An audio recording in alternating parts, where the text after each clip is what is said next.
عشاق المانجا اللي زيي، تعالوا بسرعة بسرعة علشان هنعمل أحلى وصفة من المانجا، حلوة أوي أوي أوي، تاكلوها والنور قاطع، وكمان هتبقى ساقعة ومن غير فرن خالص خالص خالص.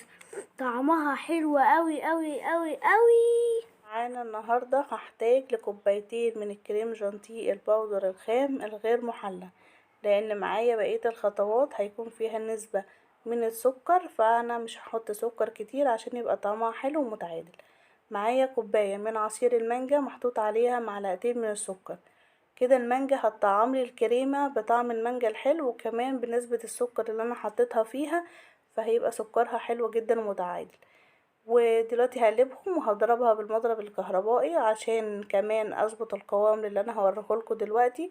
زودت كمان شوية من المية المثلجة، تقدري تزودي مية او حليب او تكملي الوصفة كلها بالمانجا. انا بقى معايا القوام بالمنظر اللي انتوا شايفينه ده، حلو قوي. انا مش محتاجاه يكون تقيل ولا يكون ماسك عن كده عشان يبقى سهل معايا في الفرد. دلوقتي انا معايا بسكوت شاي، اي نوع بسكوت شاي سادة تقدري تستخدميه وبأي شكل تحبيه، مربع مستطيل مدور، اي حاجة مش هتفرق في الشكل. هجيب معايا هنا كوباية من الحليب البارد، وهحط فيها نص معلقة صغيرة كده سكر، او تقدري تزودي معلقة كاملة صغيرة من السكر، وهغطس فيها البسكوت بالشكل اللي انتوا شايفينه ده، وهبتدي ان انا ارصه في الصينية. انا مش بخلي البسكوت يقعد مدة كتيرة في الحليب، يا دوبك بس بغطسها واطلعها بسرعة. هي بتشرب شوية كده من الحليب، بس مش عاوزاها ان هي تتهري وتتكسر مني وانا بطلعها. تمام، برص كده طبقة من البسكوت واتأكد كده ان الطبقة معايا كويسة. تقدري تعملي طبقة كبيرة او طبقتين فوق بعض، بس انا مش عاملة طبقتين، انا عاملة طبقة وبحط في الفراغات الباقية زي ما انتوا شايفين كده. معايا هنا الكريمة بفردها، بتبقى سهلة معايا في الفرد بالقوام دوت، سهل كده بيتفرد، لان انا مش عايزة اعملها بطريقة معينة ولا شكل محترف، لا ده هي بشكل عشوائي كده. بحط الكريمة عليها وبفردها، فالقوام ده حلو ان هي بتتفرد معايا بكل سهولة. وكمان لما هتقعد في التلاجة شوية وتسقع هتمسك شوية كمان، فهيبقى القوام بتاعها حلو قوي. مش محتاجين القوام اللي هو التقيل بتاع التورت دوت. هكرر نفس العملية تاني، ان انا هحط البسكوت برضو هغطسه في الحليب، وهكمل بقية الصينية. ممكن كمان تكسريه وتعملي الفراغات كده متكسرة، مفيش مشكلة، بدل ما تعملي طبقتين من البسكوت.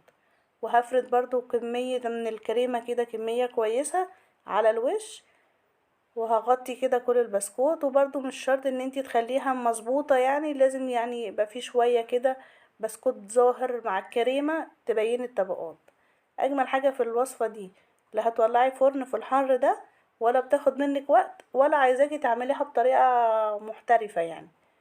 معايا هنا المانجا، انا كنت مقطعاها مكعبات زي ما انتوا شايفين كده، وهحط بقى طبقة على الوش. انا اكتفيت بالمانجا في الطبقة على الوش لان الكريمة كلها طبعا مانجا، بطعم المانجا حلو قوي. لو انتي حابة تعملي طبقات كمان من المانجا في النص تقدري تعملي كده.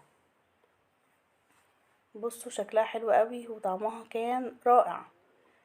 بصوا الطبقات بتبقى باينة كده شوية عشان تقعد معاكي بقى في التلاجة وما يحصلش حاجة للمانجا. مش شرط ان احنا نحط لها بقى جل تلميع ولا الكلام ده. غطيها بستريتش راب وحطيها في التلاجة، هتقعد معاكي كذا يوم، المانجا مش هيجرالها اي حاجة. حابة برضو اوريكم لو انتي عايزة تعمليها في كاسات او في اطباق منفصلة كده من غير الصينية، تقدري تعمليها بنفس الشكل بنفس الطريقة، مفيش اي حاجة، سهلة جدا. بغطس برضو البسكوت في الحليب وبحط عليه شوية من الكريمة، واعمل برضو طبقتين او 3 طبقات على حسب العلو بتاع الطبق معاكي قد ايه، بس هي طبقتين حلوة قوي وممتازة. بصوا بنفس الشكل كده جميلة. لو جايلك ضيوف ومستعجلة وما عندكيش حاجة تعمليها تقدري تعمليها دي بسرعة بسرعة كده، وهم حتى موجودين مش هتاخد منك دقايق، هتبقى سهلة قوي معاكي. انتي لسه موجودة معايا لغاية دلوقتي في الفيديو، بتكملوا معايا الفيديو، فانا حابة اشكركم جدا جدا على دعمكم ليا. وعلى ان انتوا بتشوفوا الفيديو للاخر وبتعملوا لي المشاهدة. وبشكر كل اللي بيعمل لي كومنت حلو منه، بيفرحني جدا وبيسعدني طبعا. وبشكر كل اللي بيشوف الفيديو بيعمل له لايك، وكل اللي بيحاول يرفع معايا الفيديو. حابة اشكركم جدا جدا، وان شاء الله هكبر بيكم ونستمر كده مع بعض ونكبر ونبقى عيلة واحدة. حابة اشكركم جدا جدا جدا، واتمنى لكل اللي بيشوف الفيديو لأول مرة ويشوف قناتي ما ينساش يشترك في القناة لو عجبته، ويعمل لي لايك وشير، ويسيب لي كومنت كده حلو منه. ودايما كده يا رب مع بعض وتبقوا واقفين في ظهري واكبر بيكم. شكرا جدا جدا ليكم. بصوا بقى الجمال بعد ما جهز معايا، دي حلاوتها ان انتي تعمليها وتسيبيها في التلاجة كده تسقع، سواء من الصبح بالليل او تسيبيها ليلة كاملة في التلاجة، بتبقى حلوة قوي. طعمها كان خطير، تحفة، حلوة قوي قوي بجد. لو عندك ضيوف هتبهريهم بيها.